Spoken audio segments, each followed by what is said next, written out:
찬송하시겠습니다. 찬송가 320장입니다.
열왕기상 7장 40절에서 51절 말씀입니다.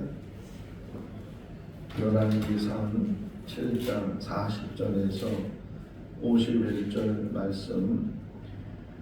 히람이 또 물두멍과 부석과 대적들을 만들었더라. 이와 같이 히람이 솔로몬 왕을 위하여 여호와의 전에 모든 일을 마쳤으니 곧 기둥들과 그 기둥 꼭대기에 공 같은 머리들과 또 기둥 꼭대기에 공 같은 머리를 가리는 그물들과 또 그 그물들을 위하여 만든 밤에 그물에 두 줄씩으로 기둥 위에 공 같은 두 머리를 가리게 한 석류 400개와 또 10개의 받침수레와 받침수레에 그 떠는 한 바다와 그 바다 아래에 소 12마리와 속과 부삭과 대적들이라.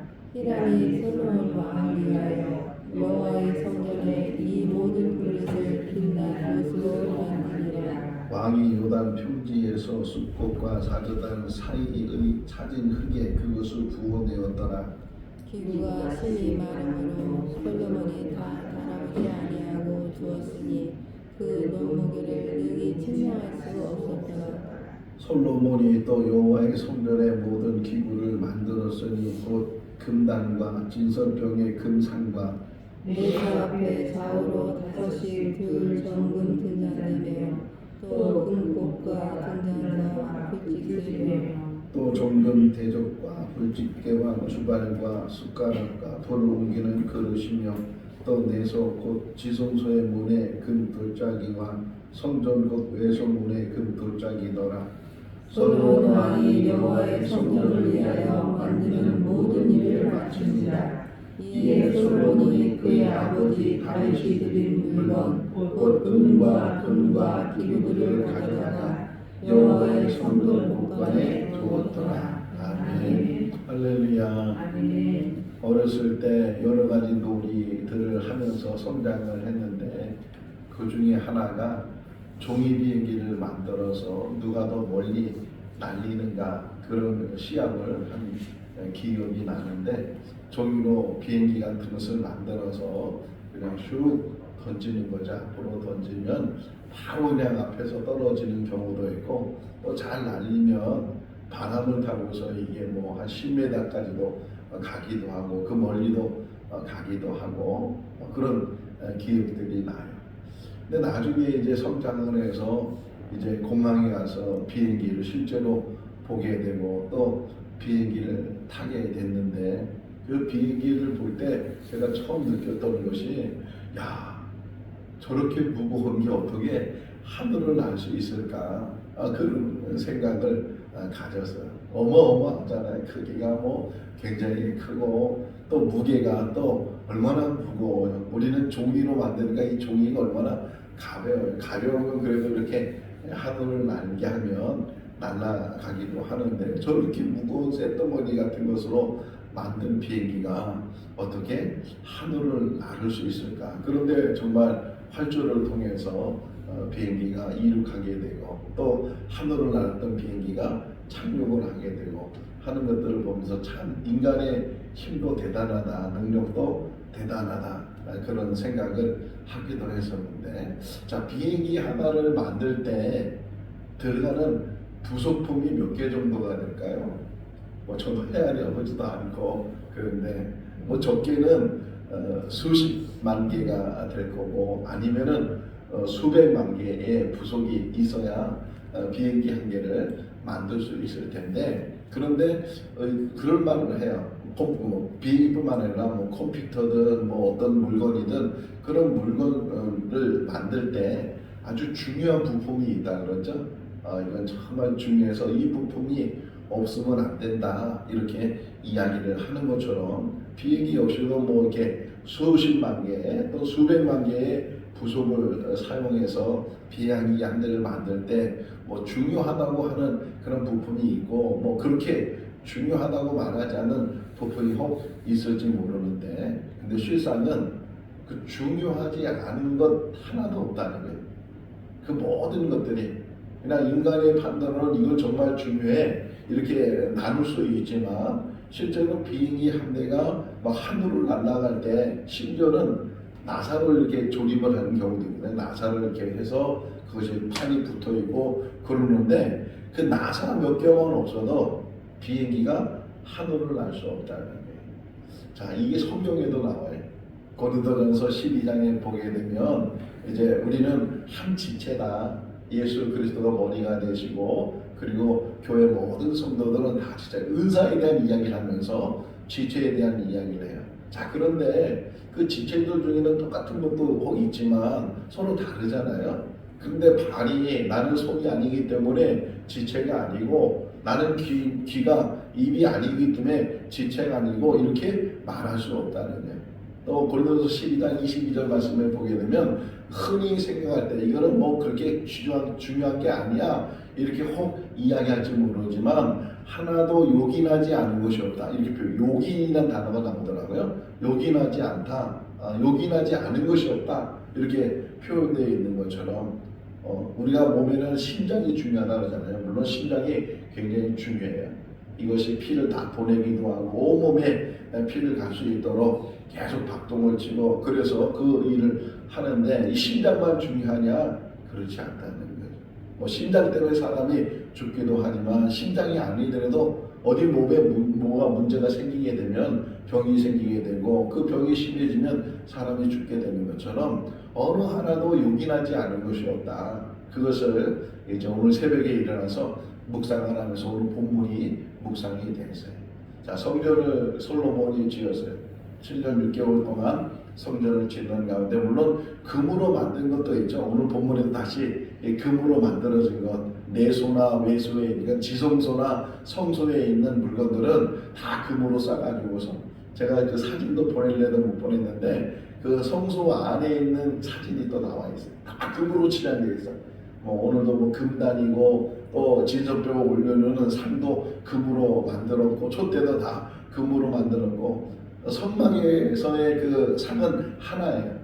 성소에 들어가면 하나 있고 또 왼쪽에 이제 촛대가 하나 있고 또 금향단이 하나 있고 그러는데 이 성전에서는 5개씩 10개씩 만들어요. 상이 5개 10개, 촛대도 5개 10개 이렇게 개수가 더 많아지 않는데 어쨌든 다 금으로 만들었어요. 근데 밖에 있는 것은 이 두로 사람 히람을 통해서 노수로 만들죠. 우리가 계속 봤던 말씀처럼 야긴과 보아스 같은 큰 노수로 만든 기둥 9m니까 얼마나 높은 기둥이에요. 그 당시의 기술로 만든다는 게 참 대단하다, 불가상하다 그런 생각을 갖게 되는데 그 노수로 만든 것도 있고 뭐 심지어는 나무로 만든 것도 있고 그렇게 금으로 안 씌운 것도 있고 오늘 보게 되면 막 불쏘시개도 나오고 뭐 또 재를 옮기는 그릇도 나오고 고기를 삶는 솥도 나오고 다 이런 것들이 용도가 많이 있는데 나는 금으로 안 쌌으니까 나는 저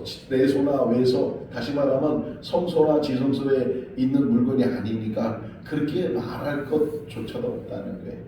안에 있는 건 안에 있는 대로 또 밖에 있는 건 밖에 있는 대로 금으로 싼 건 금으로 싼 거대로 또 이게 노수로 만든 것이나 그 외에 또 노지 않는 다른 것으로 만든다 할지라도 그 모든 것들이 하나도 불필요한 것이 없고 그 하나하나가 다 있어야 성전이 되고 또 성막이 된다. 교회도 마찬가지.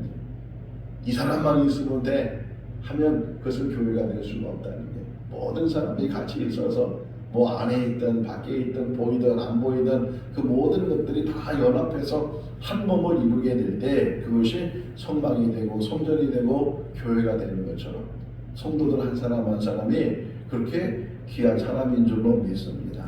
어느 누구도 남을 업신여겨서도 안 되고 남을 흔히 그러잖아요. 아나무인이라고 자기 이후에는 사람이 없어 보이는 그런 교만을 가져서는 안 된다 하는 것을 늘 우리에게 가르쳐주고 있어요. 그냥 나는 그래서 시편 기자 84편에 고백하기를 나는 성전 문지기로 있는 것도 내가 너무 행복하다.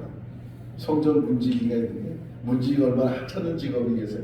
그럼에도 불구하고 그 하나님의 일에 내가 일을 감당한다면 얼마나 귀한가. 그것을 감당하는 우리의 삶 속에서도 물론 하나님께서 높이 세워주신 대로 그만큼 일을 해야 되지만 혹이나 우리를 그 높은 자리에 세워주지 않고 사람들이 볼 때는 눈에 보지도 않고 뭐 하는지도 알지도 못하고 그런 일을 우리가 그런 신앙생활을 한다 할지라도 하나님이 보신다. 오히려 예수님 말씀 중에 산상보호 중에 기도에 대해서 구제에 대해서 말씀하시면서 너희가 기도할 때 어디서 기도하라고요? 골방에서 기도해라. 골방에서. 골방이라는 의미는 아무도 없는 곳이 아무도 보지 않는 곳이 그런 곳에서 네가 기도한다 할지라도 은밀하게 보시면 하나님께서 들으신다는 거예요. 구제할 때도 사람들이 막 알아주고 사람들이 칭찬해주고 사람들이 인정해주고 그런 구제가 아니더라도 심지어는 오른손이 하는 일을 왼손이 이거 어떻게 모르겠어요. 같은 이게 지체에 있는데 비유적으로 이렇게 은밀하게 하는 일을 할지라도 하나님께서 그 은밀히 행하는 그 모든 것들을 보시고 갚아주신다.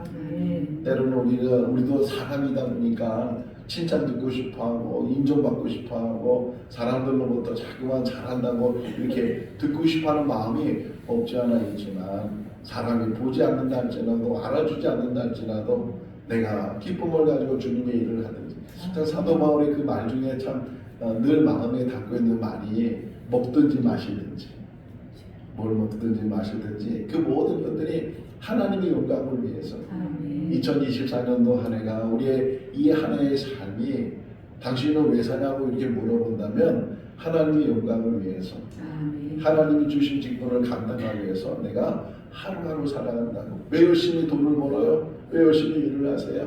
왜 열심히 모든 것들을 감당하세요? 다 하나님의 일을 위해서. 하나님의 영광을 위해서 주신 직분 감당하기 위해서 내가 이 땅에 사는 동안 주님의 모습을 닮아가고 주님을 위해서. 자, 성전을 짓는데 오늘 이게 보면은 히람 사람이 오잖아. 히람 두로 사람 히람이 와가지고서 이 사람은 노세에 대해서는 장인이라고 하잖아요. 아버지로부터 그것을 전수받아가지고서 그 당시에 어떤 좀 고대잖아요. 아주 고대의 그런 기술을 가지고 있다는 게 얼마나 대단하겠어요. 자, 그런데 오늘 성경의 표현을 자세히 보시면 이런 표현이 나와요. 히람이 열심히 이렇게 성전의 도구를 만들었는데 그 성전의 도구를 만드는 목적에 대해서 40절 보세요. 40절을 다시 읽어볼까요? 히람이 또 물두멍과 부석과 대접들을 만들었더라. 이와 같이 히람이 솔로몬 왕을 위하여 여호와의 전에 모든 일을 마쳤으니. 자, 히람이라는 사람은 정말 대단한 기술자. 이 사람이 아니면 만들 수 없는 그런 기술을 이 사람만 가지고 있어서 솔로몬이 이 두로 사람 히람을 불러다가 성전에 필요한 기구들을 만들었다 이렇게 표현되어 있잖아요. 그런데 이 히람이 이것들을 만들었을 때 그 만든 목적이 40절에 보면 누구를 위하여? 솔로몬을 위하여 만들었다는 거예요.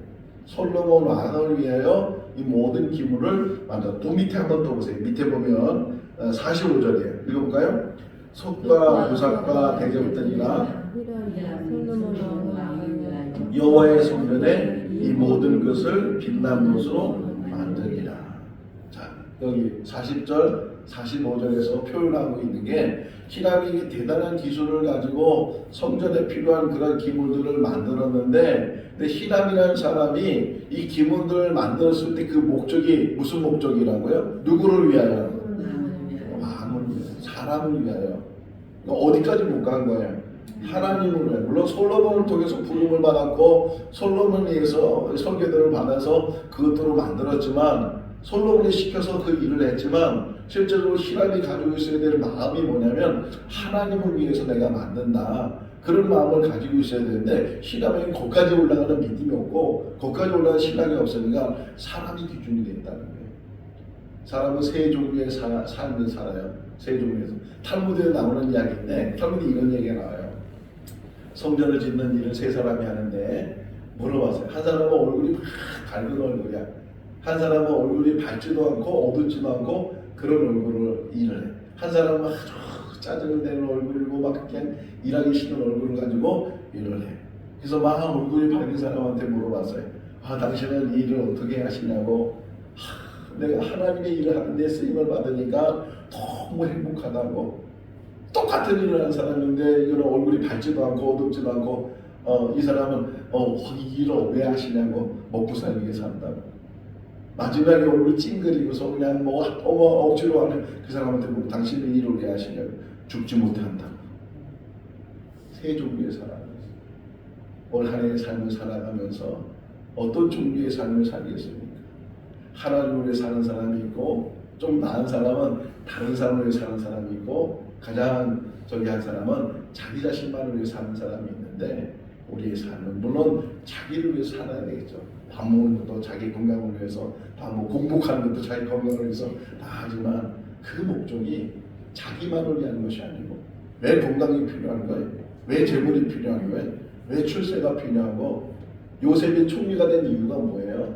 야, 출세했다, 저 사람 참 잘됐다, 그것 때문에 된 게 아니라 그 기근이 들었을 때 그 형제들, 그 아버지, 그 모든 가족들이 다 이 기근, 아직도 5년의 기근이 남았을 때 하나님께서 미리 나를 보내서 이렇게 우리 가족들을, 우리 민족들을 하나님께서 예비해 주시고, 그러니까 총리가 된 이유는 나 하나 잘 먹고 잘 사는 것이 아니고 우리 형제들, 우리 가족들, 우리 민족들을 살게 하시기 위해서, 하나님께서 하나님의 일을 하기 위해서. 그것이 우리의 사명이고 우리의 깨달음이고 2004년도뿐만 아니라 앞으로 사는 모든 인생 속에서 목적이 달라야 된다는 거예요. 하나님을 위해서, 하나님의 영광을 위해서, 먹든지 마셔든지 하나님의 영광을 위해서 사나 죽으나 그런 삶과 죽음 속에서 우리가 늘 그런 경계선 속에서 하루하루 살잖아요. 그런 사는 삶 속에서 하루를 살아도, 한 달을 살아도, 1년을 살아도, 몇 년을 살아도 앞으로 우리의 삶 속에서 살아온 날보다 짧지만 그러나 앞으로 사는 모든 삶 속에서 내가 왜 사는지, 무엇을 하며 살아야 되는지 이것이 분명할 때, 그럴 때 정말 이 삶이 보람을 느끼고 뭔가 하나라도 앞으로 우리 교회 일할 때도 마찬가지예요. 내가 이 물 하나 갖다 주시는 것도 목사님을 위해서 갖다 준다고 생각하지 마시고 하나님의 일을 하면서 내가 이거 작은 일이지만 안 보는 일이지만 사람들이 인정하지 않는 일이지만 이렇게 내가 또 건강해서 이렇게 강대상에 물을 올릴 수 있다는 것, 이런 거 하나하나가 하나님의 영광이에요. 우리의 삶이 피켓조도 하는 것도 그렇고 뭘 하는 것도 그렇고 다 나의 삶의 목적은 하나님을 위해서. 이 말이 중요한데 여기는 지금 시랍을 보면 솔로몬 왕을 위해서, 물론 그것도 다른 사람을 위해서 했으니까 얼마나 참 훌륭한가 할 수도 있지만 그 차원이 달라졌다는 거예요. 솔로몬 역시도 마찬가지. 이 뒷부분에 보게 되면 솔로몬 얘기를 한번 다시 볼까요? 51절부터 한번 읽고 51절 솔로몬 왕이 여호와의 성전을 위하여 만드는 모든 일을 마친지라.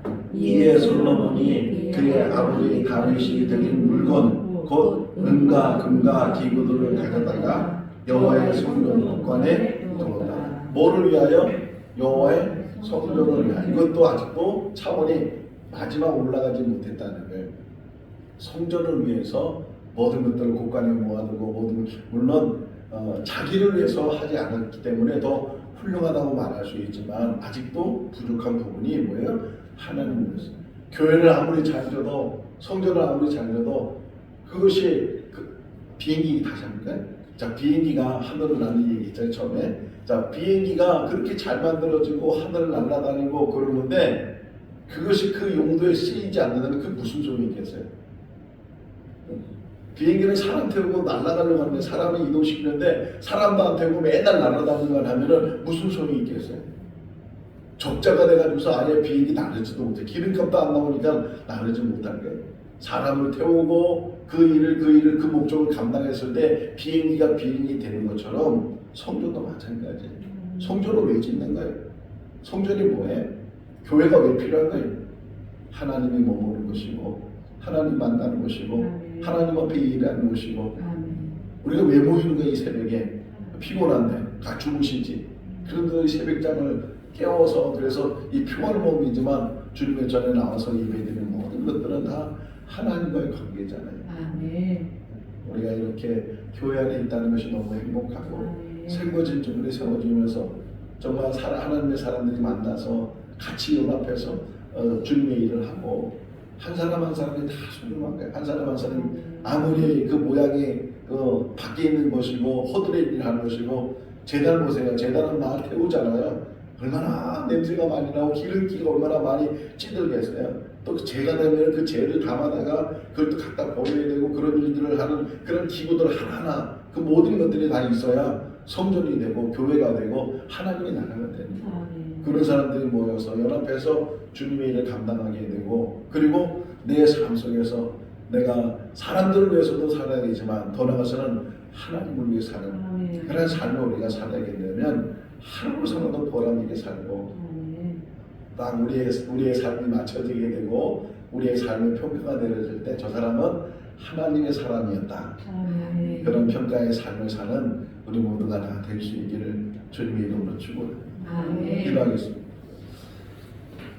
사랑이 많으신 하나님 아버지, 2024년도를 시작했는데 벌써 한 주간이 지나갑니다. 늘 새로운 결심 속에서 한 해를 시작하지만 흔히 작심삼일이라는 것처럼 우리 결심이 또 벌써 흐트러지고, 때로는 무슨 결심을 했는지도 모르고 또 이렇게 하루하루 일주일을 지내며 또 한 달을 지내며 1년을 지내는 어리석은 삶이 우리의 삶입니다. 늘 새벽마다 주시는 말씀에 깨달음이 되게 하여 주시옵소서. 아무리 정교한 기술을 가지고 아무리 성물을 만든다 할지라도 그 목적이 하나님을 위한 것이 아니라면 그것은 자기 자랑이 될 것이고 또 그것은 하나님 앞에 바로 서지 못하는 모습이 될 것입니다. 아버지, 작은 일을 한다 할지라도 사람들이 보지 못하는 일을 한다 할지라도 하나님을 바라보게 하시고 하나님의 일을 감당하는 우리들 되게 하여 주시옵소서. 성전의 문지기로 평생을 산다 할지라도 그것이 우리의 기쁨이 되게 하시고 우리의 즐거움이 되게 하시고 우리의 사명이 되게 하여 주시옵소서. 아멘. 오늘 올해도 우리를 일꾼으로 세워주신 것 감사합니다. 저마다 맡겨준 모든 사역들을 잘 감당하게 하시고 묵묵하게 감당할 수 있도록 도와주시고 자로나오나 치우치지 않게 해주시고 사람 보지 않게 하여 주시옵소서. 실망하거나 낙심하지 않도록 도와주시고 늘 영으로 충만하게 하시고 늘 기도의 끈을 놓지 않도록 도와주시고 늘 입에서는 찬양이 나올 수 있도록 도와주시며 손과 발은 하나님의 봉사자로 하나님의 섬긴자로 사는 우리들 되게 하여 주시옵소서. 마음에 늘 평안이 있게 하시고 기쁨 있게 하시고 즐거움 있게 하시고 주의 은혜로 충만케 하여 주시옵소서. 그래서 주 안에서 복된 하루의 삶이 되게 하여 주시기를 간절히 바라옵고 예수 그리스도 이름으로 기도하옵나이다. 아멘. 마쳤습니다. 자유롭게 기도하시기 바랍니다.